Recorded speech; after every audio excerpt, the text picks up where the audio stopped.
Voilà, donc merci de vous joindre en fait à ce webinaire. Le but, c'est de vous présenter le nouveau programme de formation en agilité organisationnelle que j'ai mis sur pied depuis un an maintenant que je fais ce programme. Donc, il y a un tout nouveau programme en fait, qui a été lancé. Je vais me présenter d'abord rapidement. Donc, je m'appelle Frédéric Moreau. Je gère en fait une compagnie qui s'appelle Pôle Digital. Et je suis coach et formateur en agilité organisationnelle. Donc, ça consiste tout simplement à transformer les entreprises, donc aider en fait les humains dans la transformation, que ce soit en matière de stratégie, en matière d'organisation ou de pratique de gestion. L'agenda que je vous propose aujourd'hui, c'est assez simple, c'est vraiment 3 points. Le premier point, donc, c'est vraiment pourquoi se former à l'agilité organisationnelle aujourd'hui. Deuxième point, on va regarder un peu plus en détail le programme de formation que vous avez dû recevoir en principe par courriel.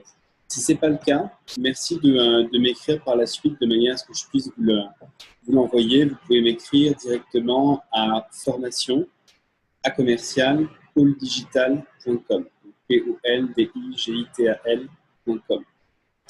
Et puis, on consacrera aussi un petit peu de temps sur vos questions et réponses. Donc, j'espère pouvoir traiter les 2 premiers points assez rapidement, 15-20 minutes, pour consacrer une dizaine de minutes en fait à vos questions et réponses. Puis par la suite, bien entendu, on pourra continuer les échanges si nécessaire.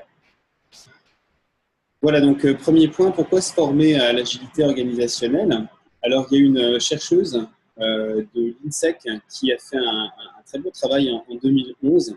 Et donc, je vais réutiliser tout simplement son introduction qui consiste à dire que l'agilité organisationnelle, ça représente une capacité d'adaptation permanente de l'entreprise en réponse à un environnement caractérisé par la complexité, la turbulence et l'incertitude. Donc, elle s'appuie sur notamment une littérature qui a été développée depuis 1994. Donc, c'est un sujet en réalité qui est récent aujourd'hui dans les organisations, mais sur lequel des personnes ont commencé à écrire il y a déjà plus de 20 ans. Concrètement, qu'est-ce qu'on cherche en fait à faire avec l'agilité organisationnelle? Il y a 3 grandes choses. D'abord, on cherche à anticiper et à comprendre les changements de l'environnement pour transformer cette information en projets qui vont créer de la valeur. Le deuxième point, c'est le fait de mobiliser en fait rapidement les ressources, donc les ressources humaines, ressources techniques, pour avoir une réponse rapide par rapport à cette demande de changement. Et puis enfin, on est aussi dans une logique d'apprentissage permanent, donc on est sur l'apprentissage collectif, rapide, constant, basé sur l'échange, l'expérimentation et le développement et le transfert des compétences. Dans ma pédagogie, je travaille, et dans mon activité aussi de coach et de consultant, je travaille en fait sur 3 facettes de l'agilité organisationnelle qui couvrent vraiment de manière très large l'ensemble du domaine. La première facette, bien entendu, c'est tout ce qui est exécution. Donc, comment est-ce qu'on met de manière très pratique l'agilité en mouvement dans une organisation? Et là-dedans, en fait, il y a 2 domaines qui sont très différents. Il y a la gestion de projet et puis il y a les opérations. Donc, tout ce qui est gestion de projet, il y a énormément d'outils, de méthodes, de pratiques qui existent. Et donc, moi, je ne vais pas tellement parler de ce sujet-là, puisqu'il y a énormément de personnes qui proposent des formations spécialisées sur des outils comme le Scrum, qui est la méthode la plus utilisée, mais aussi le Kanban, le Safe ou le LACE, qui viennent vraiment du domaine du développement logiciel. Nous, on va s'intéresser davantage en fait à l'ensemble de l'organisation et donc on va couvrir en fait le domaine des opérations, quel que soit le domaine fonctionnel de l'entreprise. Et pour mettre en agilité en fait l'ensemble de l'organisation, on va devoir en fait travailler sur les 2 autres bulles de ce schéma, à savoir l'agilité au niveau du leadership, c'est-à-dire comment est-ce qu'on va être capable en fait d'adapter la culture de l'entreprise, donc le style de management, le style de leadership et le mode de fonctionnement d'un point de vue culturel de l'organisation. Et enfin, dernière frontière de l'agilité, comment est-ce qu'on va commencer à agiliser le processus stratégique de l'entreprise, c'est-à-dire faire en sorte que chaque employé puisse devenir un acteur en fait de la stratégie de l'entreprise en ressentant les changements et en étant le plus autonome possible dans sa capacité à répondre en fait à ce changement. Alors, le besoin d'agilité, c'est tout simplement la recherche d'une nouvelle performance dans un environnement où, là, je présente vraiment trois grands cas de figure, trois grandes problématiques. D'abord, on constate une intensification de la compétition et de l'incertitude.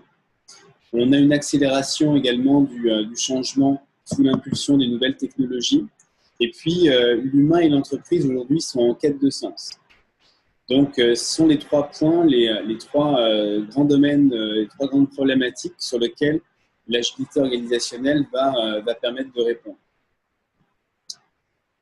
Aujourd'hui, il y a de plus en plus d'entreprises qui intègrent l'agilité dans leurs valeurs et donc non seulement dans leurs pratiques, mais également qui l'inscrivent dans leurs valeurs. Et la réalité, en fait, c'est que quand je discute avec les gestionnaires dans ces entreprises, bien souvent, pas toujours, mais bien souvent, la question même de qu'est-ce que c'est que l'agilité et à quoi ça sert n'a pas réellement été posée. C'est-à-dire qu'ils ne sont pas capables en fait, de me donner une réponse claire à la question qu'est-ce que c'est l'agilité concrètement dans votre entreprise. Et donc, nous, on est là justement pour accompagner les organisations, que ce soit à l'interne, mais aussi à l'externe, pour mettre des mots et des pratiques dans cette nouvelle discipline finalement qui est l'agilité. Alors le besoin de formation, pourquoi est-ce qu'on doit se former? Moi je retiens vraiment cinq grands points. Donc le premier point, le premier constat, c'est qu'il faut mettre un cadre autour du sujet de l'agilité, puisque le domaine, en fait, la définition n'est pas forcément claire dans les organisations. Il faut établir un langage commun sur la notion d'agilité et sur un certain nombre de concepts de performance. Il faut accompagner les entreprises dans ce cadre avec des agents de changement en interne et donc en externe également. Le quatrième point, c'est que vous l'avez probablement noté, l'agilité est devenue en fait un buzzword. Donc, il y a un besoin aujourd'hui de clarifier le domaine et les pratiques tout en restant très ouvert à un domaine qui reste en évolution. Mais on voit de plus en plus de gens qui mettent le mot agilité dans une pratique qui finalement a pas réellement changé depuis plusieurs années. Et enfin, donc, il y a ce besoin d'éduquer et de former non seulement des experts, mais aussi toute personne impliquée dans une transformation d'entreprise avec des objectifs qui sont très différents selon les profils. C'est une des raisons pour laquelle j'ai aussi modifié mon ancien programme de formation qui était vraiment dédié à des experts, des gens qui voulaient se certifier en fait dans une partie de ce domaine-là, pour pouvoir offrir en fait un programme beaucoup plus large. Alors ce programme, qu'est-ce que c'est? D'abord, il faut savoir que avant le démarrage du programme, chaque participant en fait va recevoir une proposition de capsules vidéo à consulter sur Internet pour se familiariser un petit peu avec le domaine. Alors, même si ça ne parle pas directement d'agilité organisationnelle, ce sont des contenus qui vont traiter aussi bien de livres ou d'ouvrages comme Reinventing Organizations ou d'autres sujets qui permettent d'ouvrir un petit peu la discussion sur les différentes pratiques qui vont amener en fait à de l'agilité. Le nouveau programme, la nouvelle architecture de formation se fait donc en 3 niveaux. Donc, vous avez peut-être vu dans le programme. Je vais reprendre ici, je vais développer un petit peu chacun de ces niveaux. L'idée, c'est de dire, première étape, un premier niveau, chacun dans une entreprise qui subit, en fait, qui passe au travers d'une transformation, doit comprendre les bases d'une transformation agile d'entreprise, de manière à réduire en fait l'anxiété et mettre un cadre en fait autour de ce qui se passe dans l'organisation. Deuxième niveau, on est là pour appliquer en fait des techniques spécifiques qu'on va pouvoir donc intégrer directement, enfin réaliser dans son entreprise. Et donc on va se concentrer sur des domaines en fait de l'agilité que je vais vous présenter par la suite. Et le troisième niveau, qui est donc le niveau d'expert, qui va vers une certification qui a pour but là d'intégrer réellement la pratique et de transmettre les connaissances. Donc, on est sur des programmes là qui vont durer beaucoup plus longtemps, 1 à 3 mois, selon le parcours qui va être proposé. L'autre nouveauté également, c'est que dans ce niveau de certification, on a maintenant 3 parcours différents. On a un parcours pour les coachs professionnels, donc les coachs ICF notamment. On a un parcours pour les agents de transformation qui recouvrent en fait des gens qui peuvent être par exemple des coachs agiles ou d'autres formes d'agents de transformation ou agents de changement dans l'organisation. Et puis, donc, sont des accompagnants. Les deux premiers blocs, c'est-à-dire aussi bien les coachs professionnels que les agents de transformation, sont ce qu'on appelle des accompagnants dans la transformation. Et puis, enfin, on a un parcours spécifique pour les gestionnaires, donc qui, lui, va se concentrer vraiment sur qu'est-ce qui se passe directement dans la réalité du gestionnaire avec son équipe. Donc, on va regarder chacun de ces 3 niveaux. Niveau 1, alors il faut savoir au niveau de la certification qu'on est toujours en fait au niveau de la certification sur une certification centrée sur le modèle Agile Profil et ses outils. Donc si vous n'êtes pas familiarisé avec l'Agile Profil, très rapidement c'est une méthode et donc 2 outils que vous pouvez voir ici qui consistent à mesurer l'agilité comportementale d'une personne et bien entendu d'une équipe, puisqu'on va pouvoir consolider en fait les résultats au niveau d'une équipe. Donc je reviendrai, c'est un sujet en fait, c'est un des éléments de la formation qui est intégré différemment à chacun des 3 niveaux en fait du programme. Le programme donc a été enrichi pour couvrir 10 leviers au niveau de l'agilité organisationnelle, sachant que c'est un domaine donc, qui est très vaste, comme vous pouvez le constater. Ces 10 domaines, en fait, vous avez les 3 premiers leviers que je vous présente sont en fait des leviers justement sur l'agilité comportementale. Donc, on parle de planification flexible et d'adaptation intuitive, de fluidité de coopération et d'entraide entre les collaborateurs, d'ouverture aux idées nouvelles et de partage du sens. Ensuite, vous avez 5 leviers qui correspondent à l'élément leadership et stratégie, à savoir d'abord la vision de l'organisation, donc en quoi est-ce que la vision est claire et en quoi est-ce qu'elle engage en fait les employés et les gestionnaires dans ce processus de transformation. Vous avez ensuite le processus stratégique qui doit être inclusif et participatif. Donc, comment est-ce qu'on va faire pour faire en sorte que ce processus soit ouvert à un vaste ensemble de gestionnaires, mais aussi d'employés. Vous avez ensuite la mesure du résultat qui doit être collectif plutôt qu'individuel. Donc, quels sont les indicateurs de performance sur lesquels on doit en fait se concentrer lorsqu'on parle d'agilité au niveau organisationnel? On va également parler de protection, donc comment encadrer la coopération pour libérer les énergies. Et puis, très rapidement également, on couvrira le domaine de la livraison de valeur dans les projets et enfin de l'excellence et de l'optimisation des opérations. Pour entrer donc dans chacun des 3 niveaux, d'abord le niveau 1, c'est une journée de formation en salle qui a pour but de saisir le domaine de l'agilité organisationnelle et de repartir avec des exercices pratiques que vous pourrez mener vous-même en interne ou avec vos clients.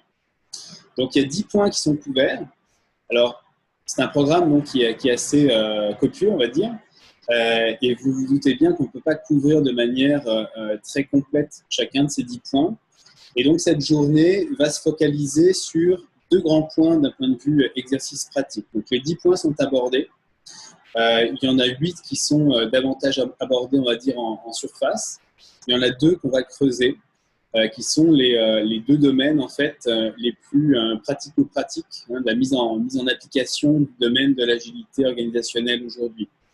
Le premier, donc, pour ces 10 points, en fait, pour vous les présenter, la première chose que l'on va traiter, c'est définir le cadre et protéger les relations de travail. Donc, comment est-ce qu'on, avant de partir dans tout projet de transformation, la première chose qu'on doit faire, c'est sécuriser en fait l'espace, donc amener des protections au niveau de la collaboration qui va se réaliser entre les employés et les personnes.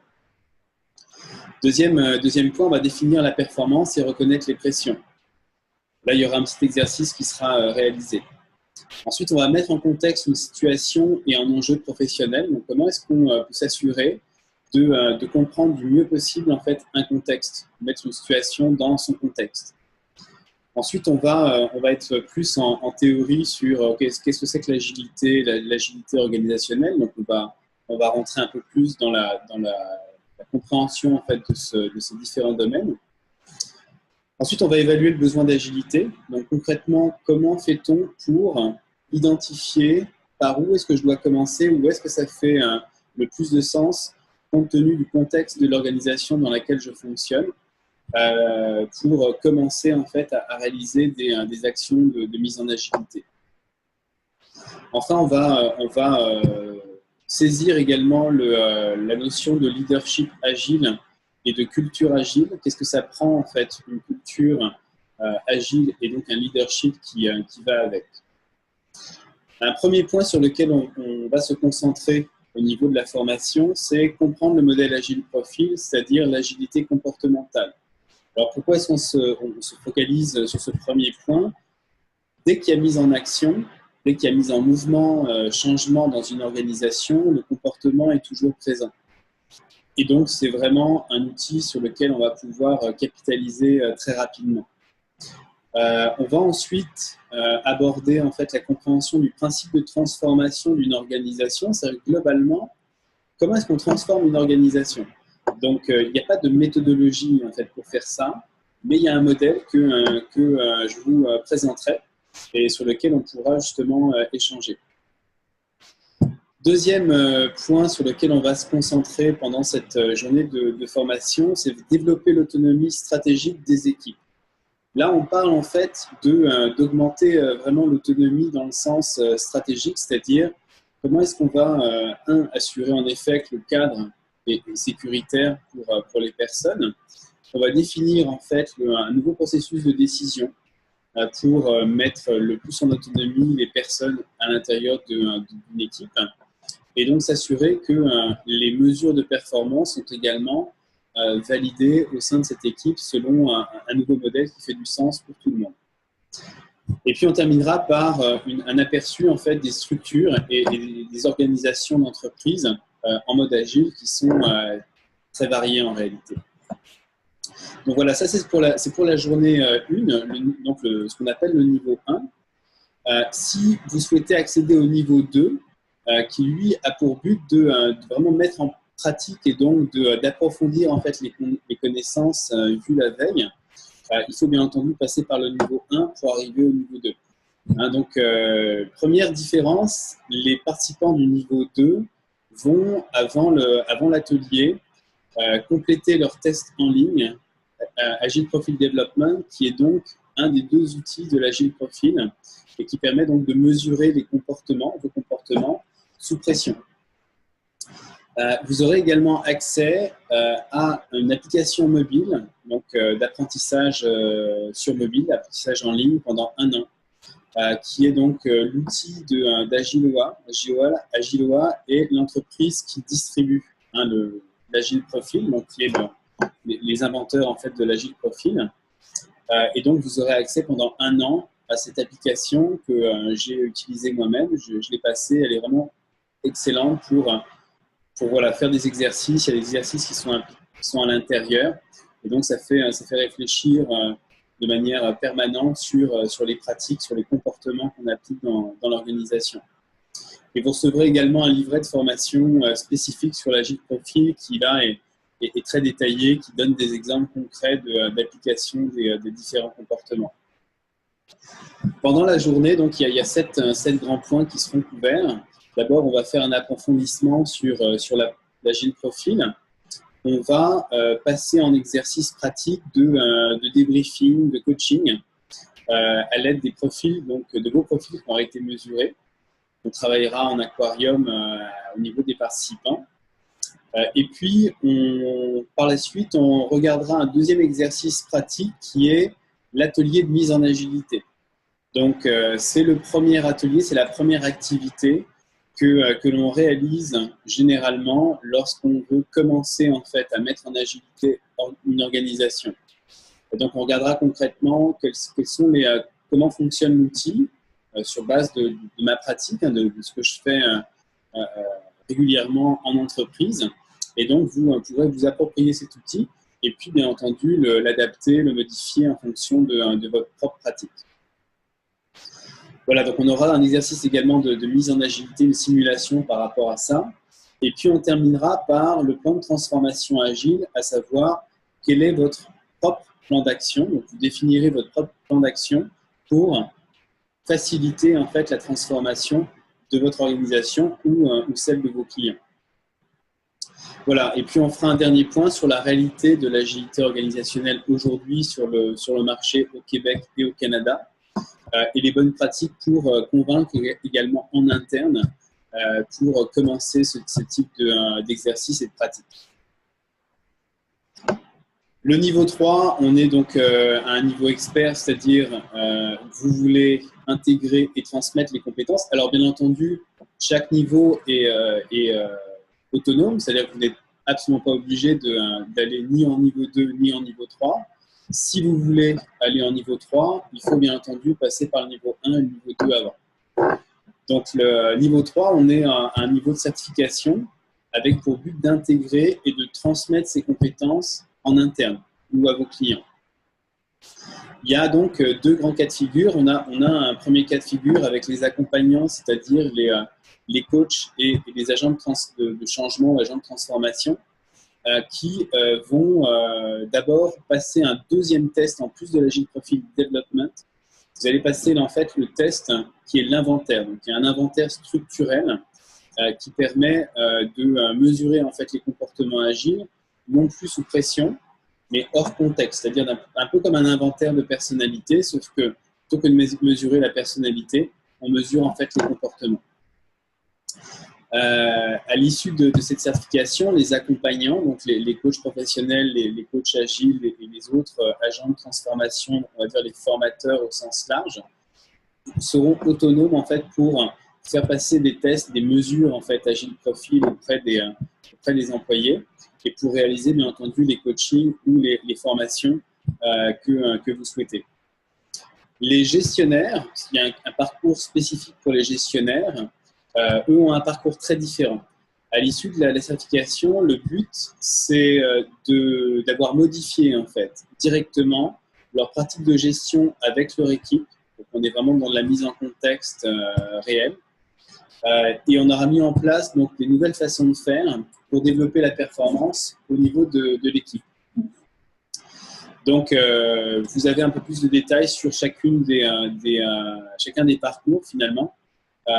Sachant que, alors, un coach professionnel, c'est-à-dire la première colonne, la certification Agile Profile Coaching, donc qui va être défendue en face d'Agiloa, donc les gens qui font cette certification avec mon accompagnement, peuvent également, donc les coachs professionnels certifiés peuvent également appliquer pour le parcours agent de changement. C'est-à-dire que si vous, en tant que coach professionnel, vous voulez également vous former, vous certifier à l'outil de formation en fait sur l'agilité et l'agile profil, c'est possible de le faire. L'inverse par contre n'est pas possible puisque la certification de coach est réservée uniquement aux coachs professionnels certifiés.